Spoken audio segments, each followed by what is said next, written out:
ایسا ہوتا ہے کہ آپ کوئی چیز کھاتے ہیں تو وہ کڑوی ہوتی ہے تو آپ فوراً پھر شکر لے کے منہ میں ڈال لیتے ہیں، فوراً کوئی میٹھی چیز ڈال لیتے ہیں. کیوں؟ اس لیے کہ وہ جو کڑواہٹ پیدا ہوئی ہے وہ زائل ہو جائے. کھاتے کھاتے کوئی کڑوا بادام آ گیا تو آپ جلدی جلدی سے پھر کوئی میٹھا بادام 2-3 اکٹھے ڈال لیتے ہیں منہ میں کہ اس کی کڑواہٹ ختم ہو. جب کڑواہٹ پیدا ہوگی تو اس کو کیسے ختم کیا جائے گا؟ مٹھاس سے. مٹھاس زیادہ کی جائے گی، کھنڈ زیادہ ڈال دی جائے گی تو پھر وہ کڑواہٹ ختم ہو جائے گی. کہا جب گناہ کی کڑواہٹ آ جائے تو تم نیکی کی کھنڈ ڈال لیا کرو، نیکی کی شکر کھا لیا کرو، گناہ مٹ جائے گا اور تمہارا منہ بھی، تمہارا دل بھی، تمہارا دماغ بھی میٹھا ہو جائے گا. اس لیے فرمایا کہ جب گناہ ہو جائے تو فوراً کیا کیا کرو؟ نیکی کر لیا کرو. علماء نے کہا کہ نیکی سے گناہ مٹ جاتے ہیں، بعض نے کہا کبیرہ بھی مٹتے ہیں، صغیرہ بھی مٹتے ہیں، لیکن جو معتبر قول یہ ہے کہ صغیرہ مٹتے ہیں، کبیرہ توبہ سے مٹتے ہیں. جو ہمارے صغیرہ گناہ ہیں جو ہم سے ہوتے رہتے ہیں زندگی میں، چلتے پھرتے گاہے گاہے ہم سے کئی گناہ سرزد ہوتے ہیں، ہمیں بعض کا پتہ بھی نہیں ہوتا گناہ سرزد ہو رہے ہوتے ہیں، تو وہ مٹتے ہیں. گناہ کیسے؟ وہ گناہ مٹتے ہیں نیکی کرنے سے. جب وضو کرتے ہیں ہاتھ کے گناہ مٹ جاتے ہیں، جب کلی کرتے ہیں منہ کے گناہ مٹ جاتے ہیں. اللہ اکبر. اسی طرح جب آپ نماز پڑھتے ہیں تو آپ کے بدن کے گناہ گر جاتے ہیں. جب نماز جمعہ پڑھتے ہیں ایک جمعہ سے لے کر دوسرے جمعہ تک کے درمیان کے گناہ ختم ہو جاتے ہیں. جب آپ عمرہ کرتے ہیں ایک عمرے سے لے کر دوسرے عمرے کے درمیان تک کے گناہ مٹ جاتے ہیں. اور جب آپ حج کرتے ہیں تو ایسے ہوتے ہیں جیسے ابھی ماں کے پیٹ سے جنم لیا ہو. سارے گناہ مٹ جاتے ہیں، ایک گناہ بھی بدن پہ باقی نہیں رہتا. اللہ اکبر. فرمایا صحابہ کیا تمہارے گھر کے سامنے سے نہر گزرتی ہو اور تم اس نہر سے 5 وقت غسل کرتے ہو، تمہارے بدن پر کوئی میل کچیل رہے گا؟ عرض کی یا رسول اللہ کیسے رہ سکتا ہے؟ فرمایا یہی مثال 5 نمازوں کی ہے. جب 5 نمازیں پڑھتے ہو بدن کے گناہ دھل جاتے ہیں. تو فرمایا جب گناہ کر بیٹھو تو نیکی کیا کرو، نیکی کرنے سے گناہ مٹ جاتے ہیں. ارشاد فرمایا جو اللہ سے ڈرے اللہ اس کے لیے راستے کھول دیتا ہے اور اللہ اس کو وہاں سے دیتا ہے جہاں سے اسے گمان بھی نہیں ہوتا. وَمَن يَتَوَكَّلْ عَلَى اللَّهِ فَهُوَ حَسْبُهُ. اور جو اللہ پر بھروسہ کرے اللہ اس کے لیے کافی ہو جاتا ہے، اس کی ضروریات کا وہ خود کفیل ہوتا ہے اور اس کے کام اس کے ذمہ کرم پہ ہوتے ہیں، کو ہو کے دیکھے اس کا.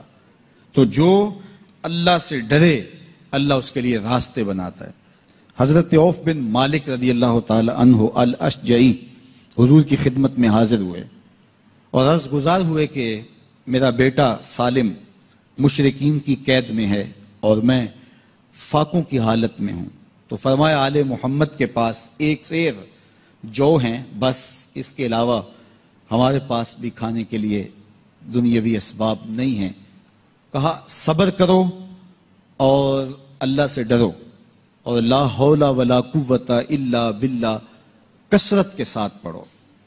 یہ ایسا وظیفہ ہے، ایک حدیث پاک میں آتا ہے کہ یہ 99 بیماریوں کا علاج ہے.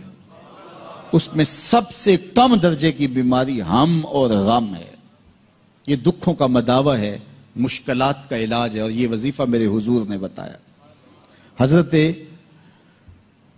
ابو ذر غفاری رضی اللہ تعالیٰ عنہ کو حضور نے 5 چیزیں بتائی تھی، ان میں سے 5ویں چیز یہ تھی کہ ابو ذر کثرت کے ساتھ لا حول ولا قوت الا باللہ پڑھا کرو. فرمایا عرش الہی کے نیچے ایک خاص خزانہ ہے، یہ وظیفہ وہاں سے آیا ہے. یہ زندگی میں معمول بنا لو، جب پھنس جاؤ مشکلات میں آ جاؤ تو لا حول ولا قوت الا باللہ پڑھو، اللہ راستے کھولے گا. تو حضور نے 3 چیزیں فرمائی، اللہ سے ڈرو، صبر کرو اور کثرت کے ساتھ لا حول ولا قوت الا باللہ پڑھو. وہ فرماتے ہیں کہ میں یہ عمل شروع کیا، ابھی گھر میں بیٹھا ہی تھا کہ دروازے پہ دستک ہوئی تو میں اٹھا کہ دروازہ کھولوں دیکھوں کہ کون ہے. تو دروازہ کھولا، دیکھا میرا بیٹا کھڑا ہے اور اس کے پیچھے 100 اونٹ کھڑے ہیں. تو میں نے کہا کہ تم اور یہ اونٹ؟ کہا مجھے موقع لگ گیا، میں ان کی قید سے بھاگ آیا اور آتے آتے ان کے 100 اونٹ بھی ہانک لایا ہوں. وَيَرْزُقْهُ مِنْ حَيْثُ لَا يَحْتَسِبُ. وہ تمہیں وہاں سے رزق دے گا جہاں سے تمہیں گمان بھی نہیں. اس کے ہو کے تو دیکھو. اللہ اکبر. اللہ کے ہو جاؤ تو پھر وہ تمہاری ضرورتوں کا کفیل ہو جائے گا. فرمایا حضرت عبداللہ ابن مسعود رضی اللہ تعالیٰ عنہ نے کہ کسی شخص کو فقر و فاقہ آ جائے تو وہ لوگوں کو بتائے کہ میں آج کل بڑے مشکل حالات میں ہوں، ہر وقت لوگوں کو بتاتا رہے تو اس کی مشکل بڑھے گی، اس کی مشکلیں آسان نہیں ہوں گی اس طرح. اور اگر وہ اپنی اس مشکل کو کسی سے شیئر نہ کرے بلکہ مصلی بچھا کے اپنے رب سے کہے کہ مالک فقر و فاقہ آ گیا ہے اور اس کا علاج تیرے پاس ہے، اس مرض کا مداوع تیرے پاس ہے. تو حضرت عبداللہ ابن مسعود فرماتے ہیں کہ رسول کریم نے فرمایا جلد یا بدیر اللہ اس کو مالا مال فرما دے گا. یہ بھی کبھی کر کے دیکھو، مشکل آ جائے، فاقہ آ جائے، مصیبت آ جائے، کسی سے نہ کہو، صرف اپنے رب سے کہو، پھر دیکھنا اس کی کرم نوازیوں کا می کیسے برستا ہے. فرمایا اللہ پر بھروسہ کرنے کا جو حق ہے اگر وہ تم ادا کر دو وہ تمہیں ایسے رزق عطا کرے جیسے پرندوں کو عطا کرتا. ہم تو دکان پہ جانا ہوتا ہے، فیکٹری میں جانا ہوتا ہے، ہم اپنے کاروبار پہ جانا ہوتا ہے، نوکری پہ جانا ہوتا ہے، مزدوری پہ جانا ہوتا ہے، ہمیں پتہ ہے کہاں آج صبح جانا ہے. لیکن پرندوں کو کوئی پتہ نہیں ہوتا کہاں جانا ہے، راس المال بھی نہیں ہوتا، لیکن صبح نکلتے ہیں، شام کو کبھی بھی خالی پیٹ نہیں آئے. بن توکل پنچھی اڑ دے خرچ نہ پلے زیرا ہو.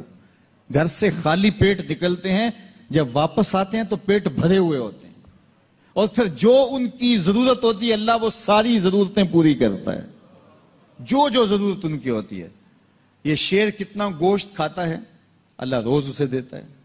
یہ ہنس روزانہ سچے موتی کھاتے ہیں، اور آپ مارکیٹ میں لینے جائیں لاکھوں روپے لگا کے تولے ماشے کے حساب سے آپ خریدتے ہیں، پھر بھی آپ کو یقین نہیں ہوتا کہ یہ سچے ہیں یا 2 نمبر ہیں.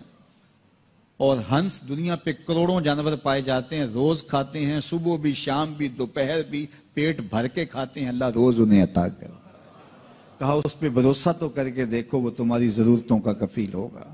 اس پہ بھروسہ کرو گے وہ تمہیں وہاں سے دے گا جہاں تجھے گمان بھی نہیں ہوگا. حضرت عمر رضی اللہ تعالی عنہ جا رہے تھے نا، رات کو پہرے پہ کھڑے تھے، تو ایک گھر سے ایک خاتون اپنی بیٹی کو کہہ رہی تھی دودھ میں پانی ڈال لو. تو بیٹی بولی امیر المومنین نے منع کیا ہے. تو کہا امیر المومنین کب دیکھ رہے ہیں؟ تو بیٹی بولی امیر المومنین نہیں دیکھ رہے، ان کا رب تو دیکھ رہا ہے. حضرت عمر دروازے پہ نشان لگایا تو آ گئے. دن کے اجالے میں پھر اس گھر کے دروازے پہ گئے اور صاحب خانہ سے کہا کہ اپنی بیٹی کا رشتہ میرے بیٹے کے لیے دے دو. امیر المومنین سوالی بن کے کھڑا ہے اس گھر میں. کہا اس بیٹی کا رشتہ مجھے دے دو. ان کو اور کیا چاہیے تھا؟ امیر المومنین کے بیٹے کے لیے رشتہ قبول کر لیا گیا. پھر اللہ تعالیٰ جل شانہ ان کو ایک بیٹی دی، اس بیٹی سے اللہ نے ایک بیٹا انہیں دیا، اس بیٹے کا نام حضرت عمر بن عبدالعزیز ہے. تو جب مائیں اللہ سے ڈرنے والی ہوں، تنہائی میں ڈرنے والی ہوں، تو پھر اولادیں ایسی ہوتی ہیں. اپنی اولادوں کی تربیت کرو، جب بچے چھوٹے ہی ہوں تو ان کے تصور میں یہ بات اچھی طرح سے راسخ کر دو کہ اللہ دیکھ رہا ہے. پھر وہ کبھی رشوت نہیں لیں گے کہ اللہ دیکھ رہا ہے، اور وہ کبھی خیانت نہیں کریں گے کہ اللہ دیکھ رہا ہے. وہ کبھی ملک کے راز کو نہیں بیچیں گے کہ اللہ دیکھ رہا ہے. وہ جو ہے وہ بد نگاہی نہیں کریں گے کہ اللہ دیکھ رہا ہے. جہاں کوئی کیمرہ نہیں پہنچتا، جہاں سیکورٹی نہیں پہنچتی، جہاں کوئی ایجنسی نہیں پہنچتی، وہاں یہ عقیدہ پہنچتا ہے کہ میرا اللہ مجھے دیکھ رہا ہے. تو یقین کی یہ دولت زندگی کا نور ہے، زندگی کا جمال ہے، اور ماہ سیام میں اللہ تعالیٰ اس عقیدے کو روحوں میں اتار دیتا ہے اور باطن میں جذب کر دیتا ہے. تو اس کو اپنے اندر اچھی طرح سے ہم اتار کر کے اپنی زندگی میں چراغاں کر سکتے ہیں اور اندھیرے دور کر سکتے ہیں. یہ تیقن کہ میرا اللہ مجھے دیکھ رہا ہے، میں اپنے رب کی نگاہوں میں ہوں. ارا زبیباً نملۃ سودا، کالی رات کے اندھیرے میں کالے پہاڑوں کی کوکھ میں گہرا غار ہے. اس غار میں چیونٹیوں کا سوراخ ہے. اس میں جب چیونٹی چلتی ہے اور وہ بھی سیاہ رنگ کی ہے، رات کی بھی سیاہی ہے، پتھر بھی کالا ہے اور چیونٹی بھی کالے رنگ کی، سینہ سنگ پر اس چیونٹی کے چلنے کی وجہ سے ایک وہمی اور گمانی لکیر بنتی ہے جس کو خوردبین سے دیکھنا بھی ممکن نہیں. تمہارا رب اس کو یوں دیکھتا ہے جس طرح دیوار چین کو دیکھتا ہے. تو کیا ذہن اور دماغ کی سکرین پہ آنے والے خیالات سے وہ غافل ہو سکتا ہے؟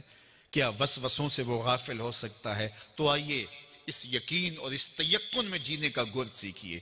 دیکھیے زندگی کتنی نور علی نور ہو جائے گی کہ میرا اللہ مجھے دیکھ رہا ہے، میرا اللہ مجھے ملاحظہ کر رہا ہے، میں اس کی نظروں سے، اس کی نگاہوں سے پوشیدہ نہیں. تو یہ عقیدہ ماہ سیام میں ہمیں نصیب ہوتا ہے. اور اگر ہم نے ماہ سیام کے دامن سے یہ سب کچھ نہیں سیکھا اور پورا مہینہ بھوک کاٹی، پیاس کاٹی اور مہینہ گزار دیا، اور عید کے دن وہی کھڑے تھے جو ہم 29 شعبان کو جہاں کھڑے تھے، تو پھر ہم نے رمضان کی برکت کیا پائی؟ میرے حضور نے ممبر کی تینوں سیڑھیوں پہ قدم رکھتے ہوئے آمین آمین پکارا تھا. تو صحابہ نے پوچھا حضور یہ عجیب ماجرا ہم نے دیکھا ہے، کوئی دعا مانگنے والا نہیں تھا اور آپ نے آمین کہا، پھر دوسری سیڑھی پہ رکھا قدم، پھر آمین کہا، پھر تیسری سیڑھی پہ قدم رکھا تو آمین کہا. فرمایا میں نے پہلی سیڑھی پہ قدم رکھا تو جبریل حاضر ہوئے اور انہوں نے کہا اس شخص کی ناک خاک آلود ہو جس نے ماہ سیام رمضان المبارک کو پایا اور اپنی بخشش نہ کروا سکا. تو میں نے اس پہ آمین کہا کہ ماہ سیام ملے، رحمتوں کی برکھا برستی ہو، جنت کے 8 دروازے کھلے ہو، جہنم کے در بند کر دیے گئے ہوں، ایک نفل کا ثواب فرض کے برابر ہو، فرض کا ثواب 70 فرضوں کے برابر ہو، رحمتوں کی برکھا ہو اور بندہ اپنی بخشش بھی نہ کرا سکے، تو کہا اس شخص کی ناک خاک آلود ہو. تو حضور نے اس پہ آمین کہا. تو اتنے پیارے موسم کو جو ضائع کر دے، ایسی حسین رت کو جو ضائع کر دے، اس کے لیے وعید بھی کتنی سخت ہے.